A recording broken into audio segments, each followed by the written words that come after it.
কোরআন বলে 16 নম্বর পারা 20 নম্বর সূরা 1 নম্বর পৃষ্ঠার 2 নম্বর লাইন সূরা তাহার 4 নং আয়াত। আল্লাহ তাআলা বলেন তানজিলাম মিম্মান খালাকাল আরদা ওয়াস সামাওয়াতিল উলা।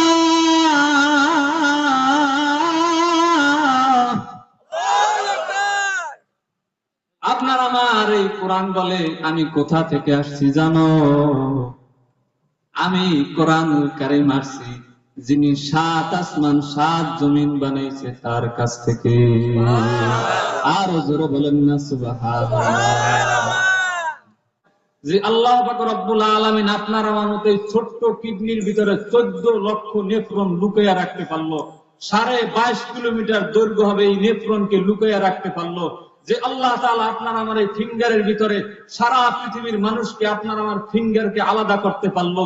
যে আল্লাহ পাক রব্বুল আলামিন এই ছোট্ট জিহ্বার ভিতরে 357 রকম আইটেমের স্বাদ লুকাইয়া রাখতে পারলো। যে জিহ্বাকে সারা পৃথিবীর মানুষ থেকে আলাদা করতে পারলো।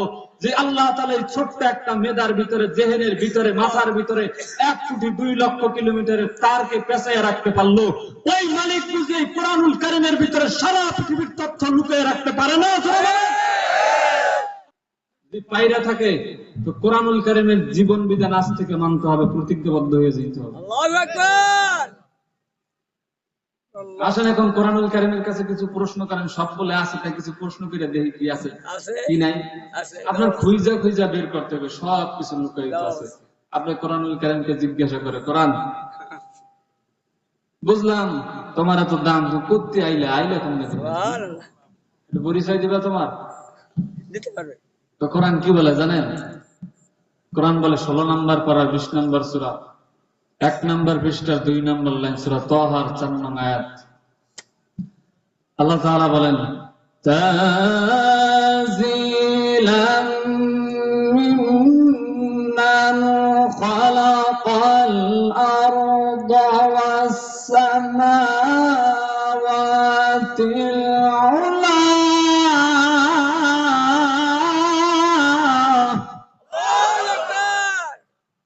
আপনার আমার এই কোরআন বলে আমি কোথা থেকে আসছি জানো? আমি কোরআনুল কারীম আসছি যিনি 7 আসমান 7 জমিন বানাইছে তার কাছ থেকে। আরো জোরে বলেন না সুবহানাল্লাহ। কোরআনুল কারীমকে কোন দ্বিতীয় নাম্বার প্রশ্ন করো কোরআন। আমি কোরআনুল কারীমের ছোট্ট একটা আয়াত তেলাওয়াত করেছি। আয়াতটা হলো 7 নম্বর পারার 6 নম্বর সূরা 11 নম্বর পৃষ্ঠা সূরাতুল আনআম এর 38 নং আয়াত। আল্লাহ পাক রব্বুল আলামিন বলেন মা ফাররাতনা ফিল কিতাবি মিন শাই। আল্লাহ তাআলা বলেন এই যে কোরআনটা দেখতেছো না, এই কোরআনুল কারীম আমি কোনো কিছু বাদ দেই নাই, সব কিছু লিপিবদ্ধ করে দিয়েছি। বলেন সুবহানাল্লাহ। এই কোরআনুল কারীমের ভিতরে সব আছে। আপনি চিকিৎসা বিজ্ঞান বলবেন, এই কোরআনুল কারীমের ভিতরে আছে। আপনি অর্থনৈতিক ব্যবস্থা বলবেন, এই কোরআনুল কারীমের ভিতরে আছে। আপনি কৃষি বিজ্ঞান বলবেন, তাও এই কোরআনুল কারীমের ভিতরে আছে। আপনি নাহউ সরফের কথা বলবেন, তাও এই কোরআনুল কারীমের ভিতরে আছে। আপনি উলুমুল হাদিসের কথা বলবেন, তাও এই কোরআনুল কারীমের ভিতরে আছে। আপনি তাফসীর শাস্ত্রের কথা বলবেন, তাও এই কোরআনুল কারীমের ভিতরে আছে। আপনি বালাগাত মানতিকের কথা বলবেন, তাও এই কোরআনুল কারীমের ভিতরে আছে। আপনি ইস্তিকাতের কথা বলবেন, তাও এই কোরআনুল কারীমের ভিতরে আছে। পৃথিবীর ভিতরে যত জ্ঞান আছে, যত ইলম আছে, সব এই কোরআনুল কারীমের ভিতরে আল্লাহ তাআলা লিপিবদ্ধ করে দিয়েছেন। আপনার হয়তো একটু বিশ্বাস এখন নাও আসতে পারে, হুজুর মোল্লারা তো হুজুরের পরের বাড়ি খায়, ডাক্তারি সায়েন্স কিছু পড়ে না, একটু একটা কোরআনুল কারীমের ভিতরে 30 পারা কোরআন, এর ভিতরে সমস্ত তথ্য লিপিবদ্ধ থাকে। তো থাকে কি করে? আসতে পারে। অনেকের প্রশ্ন করেন ঈমান তো এখন সাহাবাদের জামানার মতো ঈমান আমাদের নাই। তো যাদের এই প্রশ্ন আসছে তারা হয়তো যদি বিজ্ঞান যদি বলতো এই কোরআনুল কারীমের ভিতরে আছে, তো দেখতেন এখানে আকসার মানুষ বিশ্বাস করে নিত, হ্যাঁ এটা সত্য, কোনো সন্দেহ নাই। তো আমি মোল্লা বলছি তো এই জন্য অনেকে মাইনে নিতে পারবে না। কারণ বিজ্ঞান বললে একটু গুরুত্ব বেশি দেয়, যার প্রমাণ করোনার সময় দেখছি। কি হয়েছেন দেখছেন না?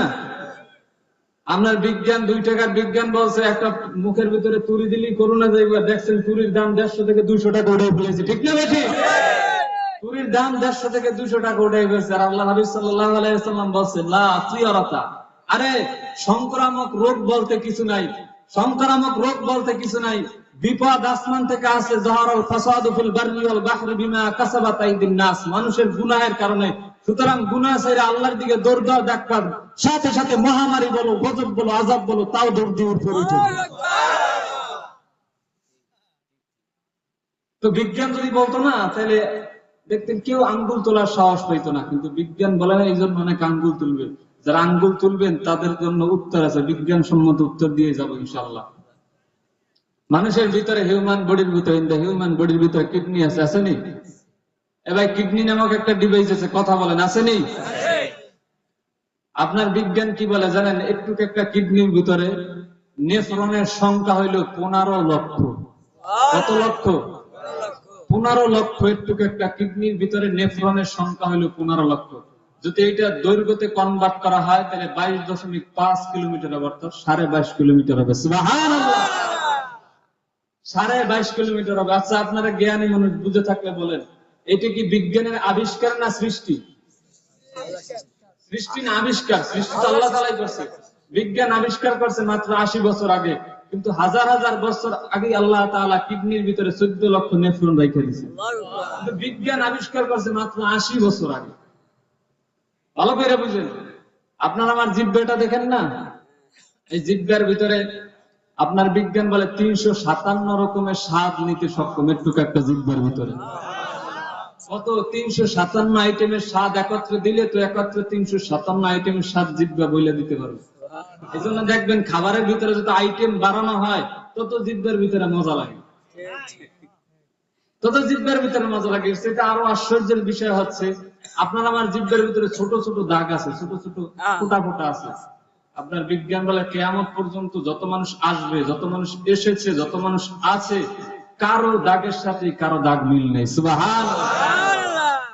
আচ্ছা বলেন তো, বুঝে থাকলে এটা কি বিজ্ঞানের আবিষ্কার না সৃষ্টি? আরো জোরে বলেন, আবিষ্কার না সৃষ্টি? সৃষ্টি করছেন কে? তার মানে আবিষ্কার করার আগে ওইটা ছিল। আবিষ্কার করছে 89 বছর আগে, তার আগে ওইটা ছিল। আপনার আমার মাথার ভিতরে মগজ আছে, আসেনি? বলে মগজের ওজন কত জানেন? 1300 থেকে 1400 গ্রাম। একটু চিন্তা করে দেখেন তো, 1300 থেকে 1400 গ্রাম মগজ আল্লাহ তাআলা মাথার ভিতরে রেখে দিয়েছে। কোন সময় টের পাইছেন? আপনারা যদি বলি আধা কেজি একটা ওজনের কিছু নিয়ে আপনি পাতা বুনিয়ে পর্যন্ত যান, দেখুন আপনার মাথার ভিতরে মনে হবে কয়েক মন ওজন দিচ্ছে। তো আপনি 1.5 কেজির মতো মগজ নিয়ে মাথায় নিয়ে ঘুরতেছেন, একটু টেরও তো হয়ে যাবে। বলে মগজটাকে আল্লাহ তাআলা যে রগ বা শিরা বলেন, যে বেঞ্চ বলেন, রগ বা শিরা দিয়ে যে পেঁচাইছে, এই রগ গুলাকে যদি দৈর্ঘ্যতে কনভার্ট করা হয় তাহলে কত কিলোমিটার হবে জানেন? 1,02,00,000 কিলোমিটার। সুবহানাল্লাহ। বলে এই পৃথিবী থেকে চাঁদের দূরত্ব হলো 14 লক্ষ কিলোমিটার। তার মানে আপনার আমার জেহেনের ভিতরে যে তার আছে, সূক্ষ্ম সূক্ষ্ম যে রগ গুলো আছে, এটা দিয়া দুনিয়া থেকে চাঁদে যাওয়া যাবে, আবার আসা যাবে, আবার যাওয়া যাবে 3 বার। 334, 102, 1,02,00,000 কিলোমিটার। আচ্ছা বুঝে থাকলে বলেন, এটা বিজ্ঞান আবিষ্কার করছে মাত্র 60-70 বছর আগে। বিজ্ঞান আবিষ্কার করছে মাত্র 60-70 বছর আগে। এর আগেও এই তার ছিল নাকি? এর আগেও ছিল? আরো জোরে বলেন, ছিল? এখন আসেন পয়েন্টে আসেন। যে আল্লাহ পাক রব্বুল আলামিন আপনার আমার মতো এই ছোট্ট কিডনির ভিতরে 14 লক্ষ নেফ্রন লুকিয়ে রাখতে পারলো। 22.5 কিলোমিটার দৈর্ঘ্য হবে এই নেফ্রনকে লুকিয়ে রাখতে পারলো। যে আল্লাহ তাআলা আপনার আমার এই ফিঙ্গারের ভিতরে সারা পৃথিবীর মানুষকে, আপনার আমার ফিঙ্গারকে আলাদা করতে পারলো। যে আল্লাহ পাক রব্বুল আলামিন এই ছোট্ট জিহ্বার ভিতরে 357 রকম আইটেমের স্বাদ লুকিয়ে রাখতে পারলো। যে জিহ্বাকে সারা পৃথিবীর মানুষ থেকে আলাদা করতে পারলো। যে আল্লাহ তাআলা এই ছোট্ট একটা মেদার ভিতরে, জেহেনের ভিতরে, মাথার ভিতরে 1,02,00,000 কিলোমিটারের তারকে পেঁচাইয়া রাখতে পারলো। ওই মালিক বুঝে কোরআনুল কারীমের ভিতরে সারা পৃথিবীর তথ্য লুকিয়ে রাখতে পারে না? যদি পাইরা থাকে তো কোরআনুল কারীমের জীবন বিধান আজ থেকে মানতে হবে, প্রতিজ্ঞাবদ্ধ হয়ে যেতে হবে। আল্লাহু আকবার। আসেন এখন কোরআনুল কারীমের কাছে কিছু প্রশ্ন করেন। সব বলে আছে, তাই কিছু প্রশ্ন করে দেখি কি আছে কি নাই। আপনার খুঁজা বের করতে হবে, সব কিছু লুকায়িত আছে। আপনি কোরআনুল কারীমকে জিজ্ঞাসা করে, কোরআন বুঝলাম তোমার এত দাম, করতে আইলে আইলে কেমনে পরিচয় দিবা তোমার দিতে পারবে। তো কোরআন কি বলে জানেন? কোরআন বলে 16 নম্বর পারা 20 নম্বর সূরা 1 নম্বর পৃষ্ঠার 2 নম্বর লাইন, সূরা তাহার 4 নং আয়াত। আল্লাহ তাআলা বলেন, তানজিলাম মিম্মান খালাকাল আরদা ওয়াস সামাওয়াতিল উলা।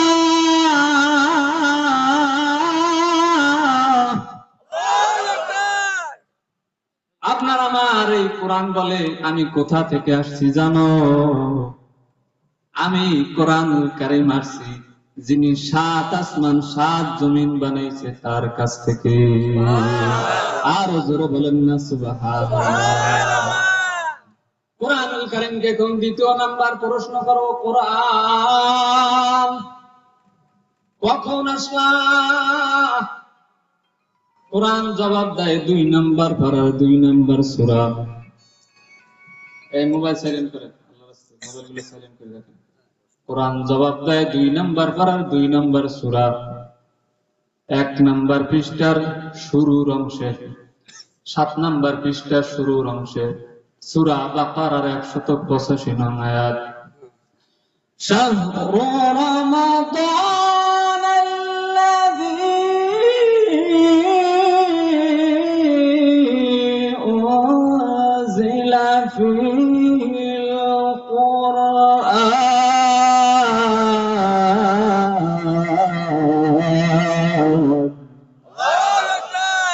কোরআনুল কারীম জবাব দেয় আমি আসছি কখন জানো? রমাজানুল মুবারকে।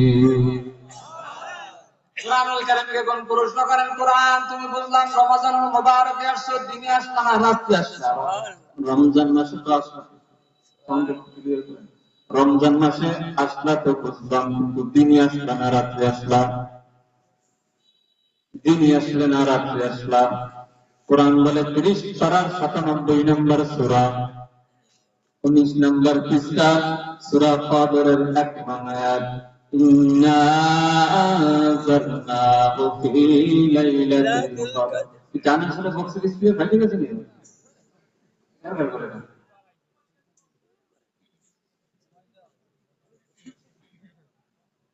কি হইছে কি কর?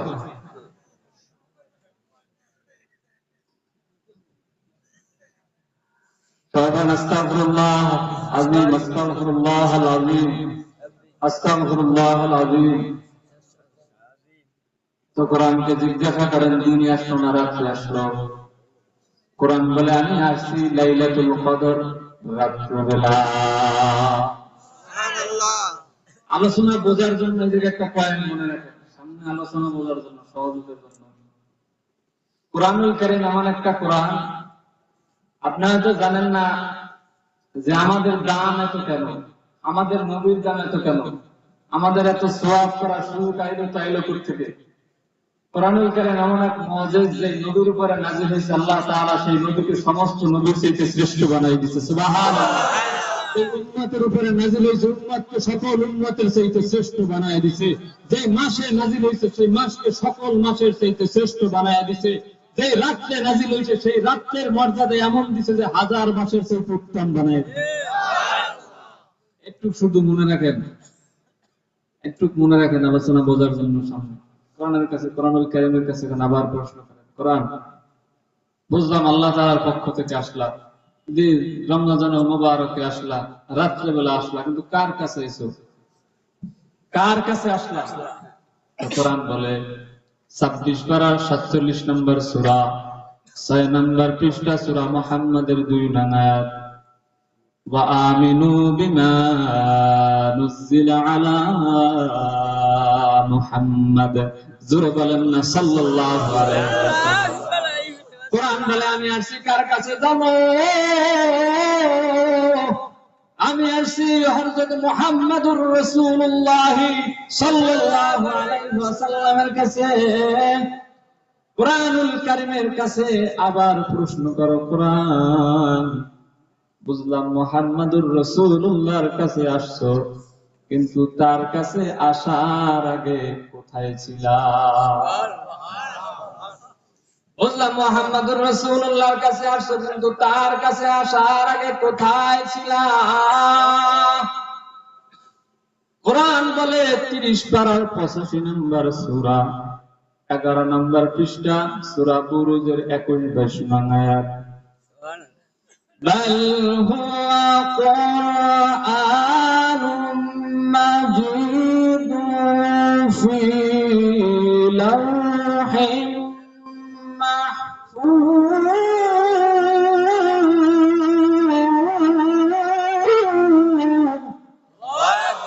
আগের মতো করেন বস্তা গলার উপর প্রেসার পড়তেছে। আরে আল্লাহ, আগে তো ভালো ছিল স্যার, ভাই কি খবর? মানে দিবে কি দেশে তো লড়াই বলে কোরআনুল কারীমের কাছে জিজ্ঞাসা করেন কোথায় ছিলা? তো কোরআন বলে আমি দুনিয়াতে আসার আগে ছিলাম লাউহে মাহফুজে। কোরআনুল কারীমের কাছে আবার প্রশ্ন করেন কোরআন, বুঝলাম লাউহে মাহফুজে ছিলাম, কিন্তু দুনিয়াতে কেন আসলাম? দুনিয়াতে কেন আসলাম? তা আপনার আমার প্রশ্নের জবাব কোরআন দিয়া বলে 13 নম্বর পারার 14 নম্বর সূরা 14 নম্বর পৃষ্ঠা সূরা ইব্রাহিমের 1 নং আয়াত, কিতাবুন আযালনাহু ইলাইকা লিতুখরিজান নাসা মিনায-যুলুমাতি ইলান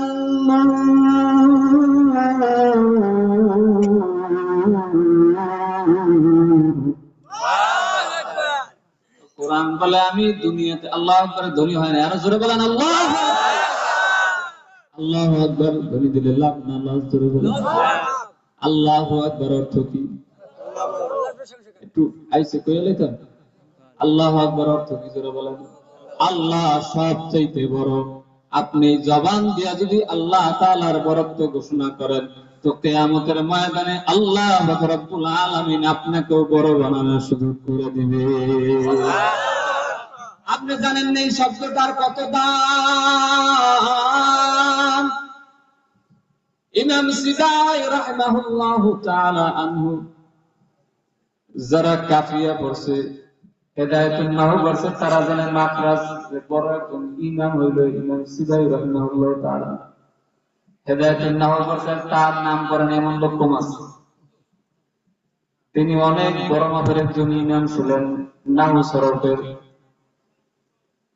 একদিন এক কনফারেন্সে তাকে দাওয়াত দেওয়া হইল।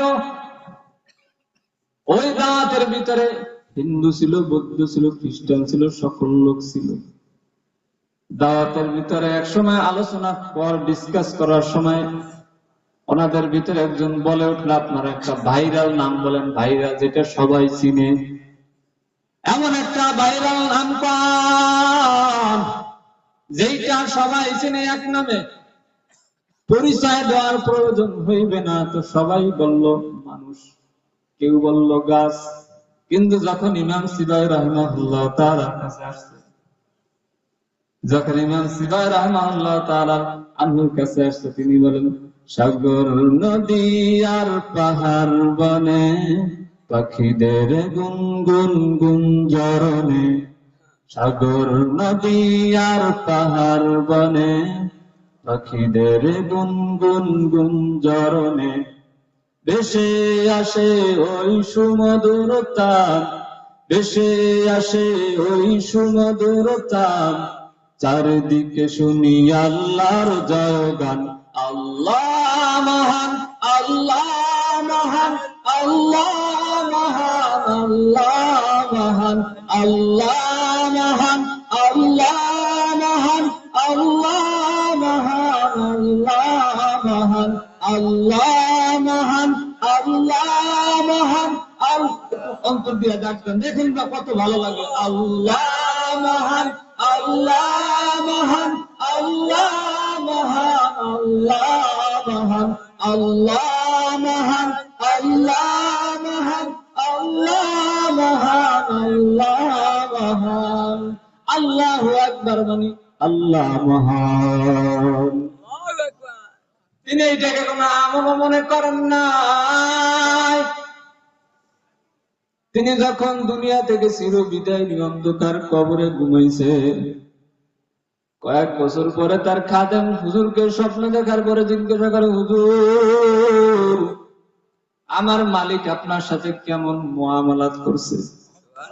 আমার মালিক আপনার সাথে কেমন ব্যবহার করছে? ইমাম সিবাই রাহিমাহুল্লাহ তাআলা আনহু দুই চোখের পানি ফেলা দিয়া বলে, ও খাদেম,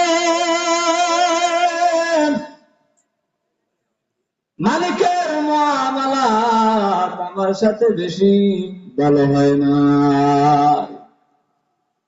খাদেম আশ্চর্যে জিজ্ঞাসা করে, হুজুর, আপনার মতো ইমাম, আপনার মতো আল্লাহ আল্লাহর সাথে যদি মালিকের মুআমালাত বেশি ভালো না হয়, তো বলেন আর কার সাথে মুআমালাত ভালো হবে? তো খাদেমকে বলে, তুমি চিন্তা করেন, আল্লাহ তাআলা আমারে মাফ করছে। সুবহানাল্লাহ, আলহামদুলিল্লাহ।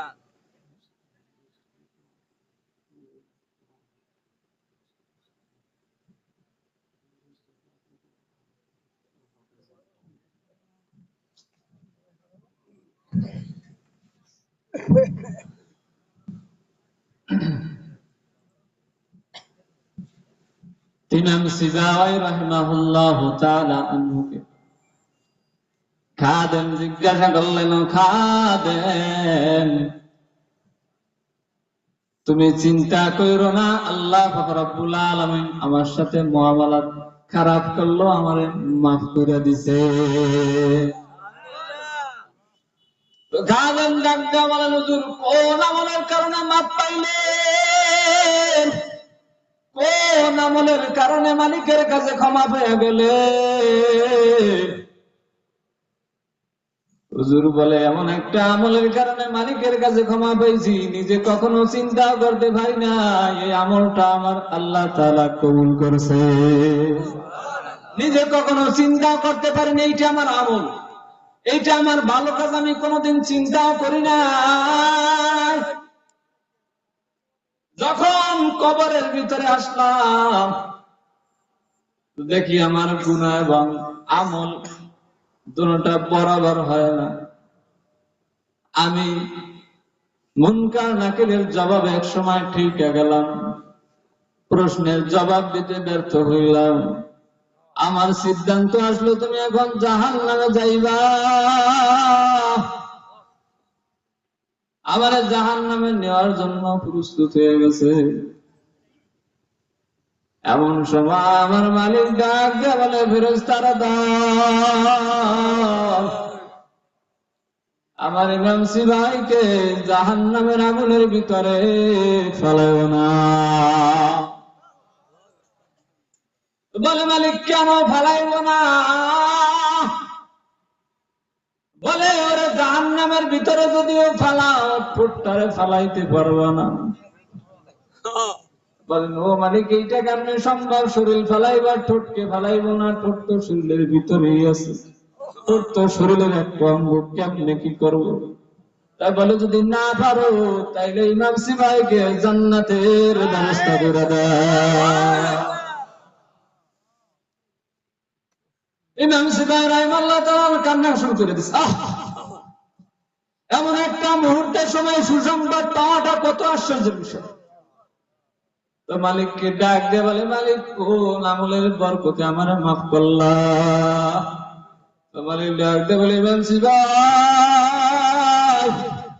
আর একটা মজলিসের ভিতরে সবাই সবার ধর্মগ্রন্থের নেতাদেরকে উঁচু বানাইতেছিল, সবাই তার ধর্মগ্রন্থের মানুষদেরকে উঁচু বানাইতেছিল, দামি বানাইতেছিল, ভাইরাল বানাইতেছিল। যেমন তোমার কাছে আসছে, বলো তো একটা ভাইরাল নাম বানাই, ভাইরাল নামটা কি? তখন তুমি যে বলছো আল্লাহ মহান, তখন তুমি যে বলছো আল্লাহ মহান, আল্লাহ মহান এই ডাকটা দিছে, ডাকটা আমি মালিকের কাছে আমার পছন্দ হয়েছে। আমি আল্লাহ তাআলা এই ডাকটা এমন কবুল করে নিছি, এবং তোমার জাহান্নামের ফয়সালা হয়ে গেল।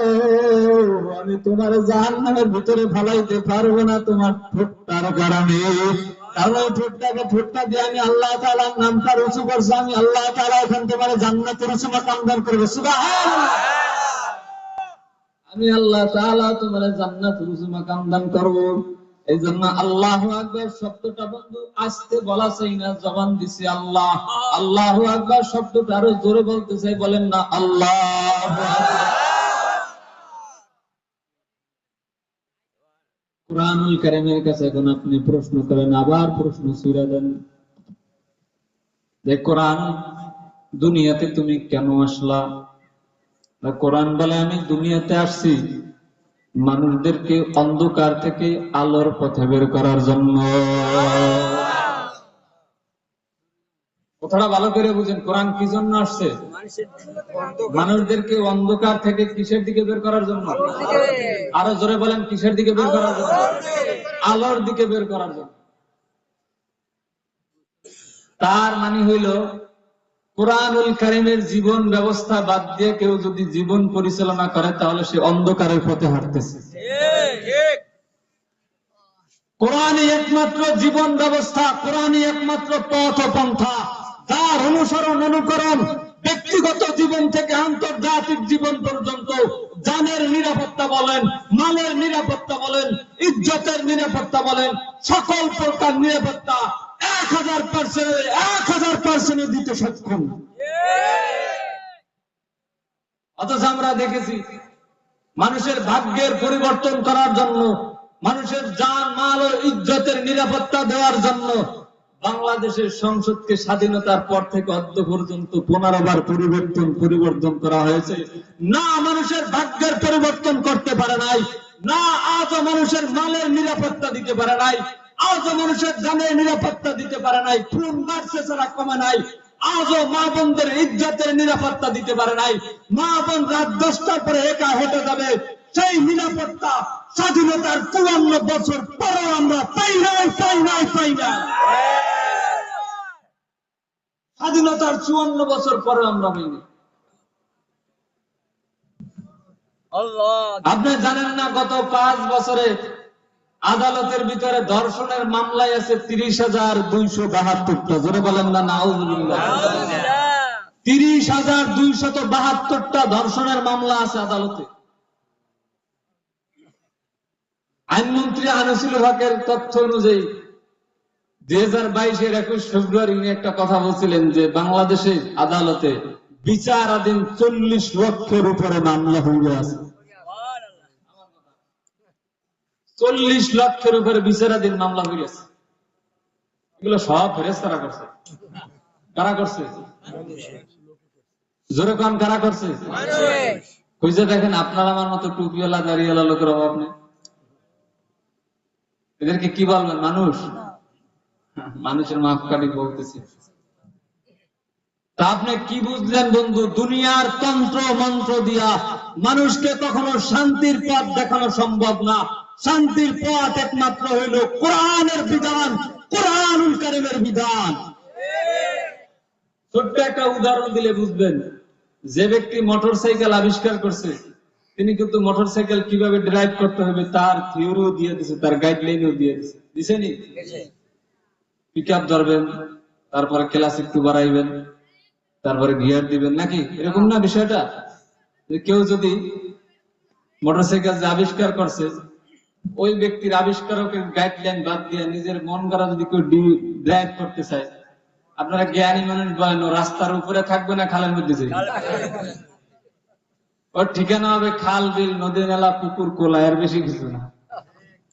আরে থিওরি গাইডলাইন দেওয়ার পরে তো অনেকে চালাইতে পারে না। একজন দক্ষ ড্রাইভারের কাছে যাইতে হয়, যে শিখতে হয় বা এইভাবে না এইভাবে চালাইতে হবে। দুনিয়াটা এত বুঝে না, আখিরাতের ব্যাপারে খোলা খোরা লুলা আলু আতুর ল্যাংড়া সব হয়ে বইতে হয় না। একটা কথা বলি, আলেম ওলামাদের ভিতরে একটু খেলাঠেলা বেশি চলে, ঠিক না? এক লোক এসে আমার জিজ্ঞাসা করে, আমরা হুজুরকে মধ্যে তো ভেজাল, হুজুরই তো ঠিক নেই। আমাদের সমাজে এরকম লোক আছে দেখবেন অনেক, নিজের দোষ গুলা কার মাথায় চাপায়? হুজুরের মাথায় চাপায়। এক বছর আগে সভাপতির পোলা মসজিদের নামাজ পড়ার জন্য ইমাম সাহেব যাইতেছে, তো সভাপতির পোলা দেখে রাস্তা দিয়ে যায়, তো ডাক দিছে, ভাই এদিকে আসো, নামাজ পড়বে না? তুমি সভাপতির পোলা। তো বলতেছে, হুজুর আমার প্যান্ট ঠিক নেই। কি ঠিক নেই? প্যান্ট ঠিক নেই। প্যান্ট একটা পরে রয়েছে সভাপতির পোলা 3/4। আমাদের একটা রোগ কি জানেন? মসজিদ মাদ্রাসা মাহফিলের সভাপতি উচিত ছিল দিনদার, কথা বলে, সেক্রেটারি হওয়া উচিত ছিল দিনদার। কারণ আফগানিস্তানের ভিতরে এখন দেখেন, যে ব্যক্তি বিমান ড্রাইভ করতেছে ওই ব্যক্তি আবার নামাজ পড়াইতেছে, যে ব্যক্তি গাড়ি চালাইতেছে ওই ব্যক্তি আবার দেখা যায় মন্ত্রী, যে ব্যক্তি গাড়ি ড্রাইভ করতেছে ওই ব্যক্তি দেখা যায় আবার বিচার আদালতের প্রধান চেয়ারে বসে রয়েছে। তাদের কাছ থেকে আমাদের শিক্ষা নেওয়া উচিত যে তারা 2021 সালে ক্ষমতায় আসছে মাত্র 3 বছর, 2 থেকে 3 বছরের ভিতরে তাদের ডুয়েল কারেন্সির মান বাড়াই গেছে সারা পৃথিবীর ভিতরে 3 নম্বরে। আর আমরা এমন হইলাম স্বাধীনতার 54 বছর পর্যন্ত খালি দাম কমে আর কমে, এখন চিনির কেজি 28 টাকা থেকে কয়টা জানি? রাগন নামার প্রতি আমার রাগের নাল হাক্কু মুরুন হকে প্রকৃতি হয়, হকে প্রকৃতি কি হয়? করলায় কিন্তু যেই জিনিস দেখবেন তিতা বেশি ওই জিনিস উপকার বেশি। এটা থিওরি মনে রেখেন, যেই জিনিস তিতা বেশি ওই জিনিস উপকার বেশি। তোদের হক কথা একটু তিতা লাগে, সবার ভালো লাগে না। কেউ গার উপরে পরে, কেউ মাথার উপরে পরে, কেউ ঠ্যাঙ্গের উপরে করে, কেউ পিঠির উপরে পরে। ভালো লাগে না। যে মাথার উপরে ঝাড়ি দেয় এরকম করে, যার হাতের উপরে পরে ঘুষি দেওয়ার চেষ্টা করে, যার পিঠের উপরে পাশা দিয়ে ঠেলা দেওয়ার চেষ্টা করে, কথা কয় না, ঠিক না? সভাপতির পোলারে কইতেছে, এদিকে নামাজ পড়তে আমার প্যান্ট ঠিক নেই। তোরা প্যান্ট ঠিক লাগবে না, ইমাম আবু হানিফা রাহমাতুল্লাহ একটা মাসালা আছে, মাসালাটা আসলে অত পর্যন্ত তাহকিক করার সুযোগ হয় না আমার, বাকি পেয়েছি আর কি, কতটুকু সহি জানি না। যে যদি প্যান্টের ভিতরে নাফাক থাকে তাহলে পানি ভিজে বিসমিল্লাহকে 3 বার পাক দিলে পাক হয়, যেটা মানে বিশুদ্ধ। তো আমি তো তাহকিক করিনি, কিন্তু আছে, পেয়েছি। বলতেছে আর তোর পাক করার ব্যবস্থা করতেছি। না হুজুর অনেক সমস্যা হয়ে গেছে। হুজুর রাগই প্যান্টের ভিতরে আগজো নামছ, প্যান্টের ভিতরে আগজো নামছ, হুজুর এতই করেন না তো, নামাজ পড়তে মন চায় না। কি করতে মন চায় না? নামাজ তো পড়তে মন চাইবে না, তোর শয়তানে হুজুরে ধরছে ভালো করে, দিকে মসজিদে হুজুরে কইতেছে, হুজুর নামাজ পড়লো কার পিছনে? আপনার পিছনে নামাজ পড়বো, আপনারাই তো ঠিক। বুঝে নিজের প্যান্টটা নাপাক বানাই ফেলছ, নামাজ পড়তে মসজিদে উঠতে সাহস হয় না, একা হুজুরে বলে ঠিক কথা। আমার একজন বলতেছে যে আমরা হুজুরের মধ্যে তো ঝামেলা, হুজুর মধ্যে কেউ কেউ মিলে খাড়াই পারবে, কেউ কেউ বইয়া পারবে, কেউ কেউ কি খাড়াই পারবে। আমি কান্না হইয়া পারেন, সমস্যা কি? যেহেতু বাবা আর খাড়া নিয়ে ঠেলাঠেলি হইতেছে, হওয়া নিয়ে তো ঠেলাঠেলি নিয়ে আছে, কান্না হইয়া পারে। বলতেছে কি ভাইজান, হুজুরদের মধ্যে ঠেলাঠেলি নেই, ঠেলাঠেলি সব ঠিকই আছে। আপনি দুনিয়া সব বুঝেন, দুনিয়া তো আপনি 100% 100% বুঝেন। দেখবেন যতই মূর্খ হোক না কেন, আমি কিন্তু এখন ওই 1000 টাকার নোট, 500 টাকার নোট, ওই আপনার জাল না ভেজাল ভালো ওইটা এখনো বলতে পারি না। যেহেতু রিস্কাওয়ালা আপনার স্বাক্ষর দিতে কলম 36 টাকা, হেও একটা টোকা দিয়ে পেয়ে দেয়, ঠিক আছে। আপনি টাকার মতো কঠিন জিনিসটাকে বুঝলে বাজারে যাইবেন, হুজুর মানুষ একটু বেশি ঠকায়, যেটা বলে বিশ্বাস করে আসি, মাছ তাজা আছে, মাছ সমস্যা নাই, আরে হুজুর এই মাত্র হাওলা থেকে ধরে আছে, অথচ 3 দিন আগে উঠে ফ্রিজের ভিতরে ভরেছে। আমরা বিশ্বাস করে আনছি, বাড়ি এনে দেখি যে পুলাই কেমন লাল থাকতাম। ওর অবস্থা করুন, ওরা আইসিইউতে নেওয়া লাগবে এরকম অবস্থা। কিন্তু একজন সাধারণ মানুষ এবার টিপ দিয়ে খায়, মাছ দিয়ে 3 দিনে আগে উঠেছে, তারপরে কানে পট্টি পুট্টি হারাই গেলাম। থাপড়ে কানের পট্টি পুট্টি হাড়ায় লাইতাম। আমি বরিশাল, আপনারা বরিশালে কথা আবার মাইন্ড করেন নাকি? বরিশালের বাসায় কথা বলতে আলাদা একটা এক্সপিরিয়েন্স আছে, ফিলিংস আছে, কি বলেন? তো দুনিয়া সে সব 100% চিনল, কিন্তু আখিরাতের বেলায় খোরা, আখিরাতের বেলায় খোরা। কোনটা হক কোনটা বাতিল সেটা যাচাই করার যোগ্যতা তার হয় নাই। দুনিয়ার ড্রাইভ দেখবেন, একজন মূর্খ লোকও দেখবেন গাড়ি ড্রাইভ করতে পারে, একজন মূর্খ লোকও গাড়ি ড্রাইভ করতে পারে। যে গাড়ির ড্রাইভ কঠিন কঠিন তো আর কঠিন গাড়ির ড্রাইভ করার সেইটা শিখলো, কিন্তু কোরআনুল কারীমের বিধান দিয়া জীবন পরিচালনা করতে হবে সেইটা কপাল পরে আজও শিখতে পারলো না, সেইটা কপাল পরে আজও শিখতে পারলো না। তো কোরআনুল কারীমের কাছে আপনি আবার প্রশ্ন করেন, কোরআন, কোরআনুল কারীমের কাছে আবার প্রশ্ন করেন, কোরআন, দুনিয়ার ভিতরে সব চাইতে দামি মাখলুক কে? দুনিয়ার ভিতরে সব চাইতে দামি মাখলুকের নাম কি?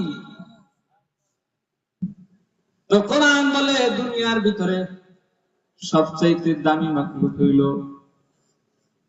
17 নম্বর পারার 16 নম্বর সূরা, সূরাতুল বনী ইসরাঈলের 70 নং আয়াত।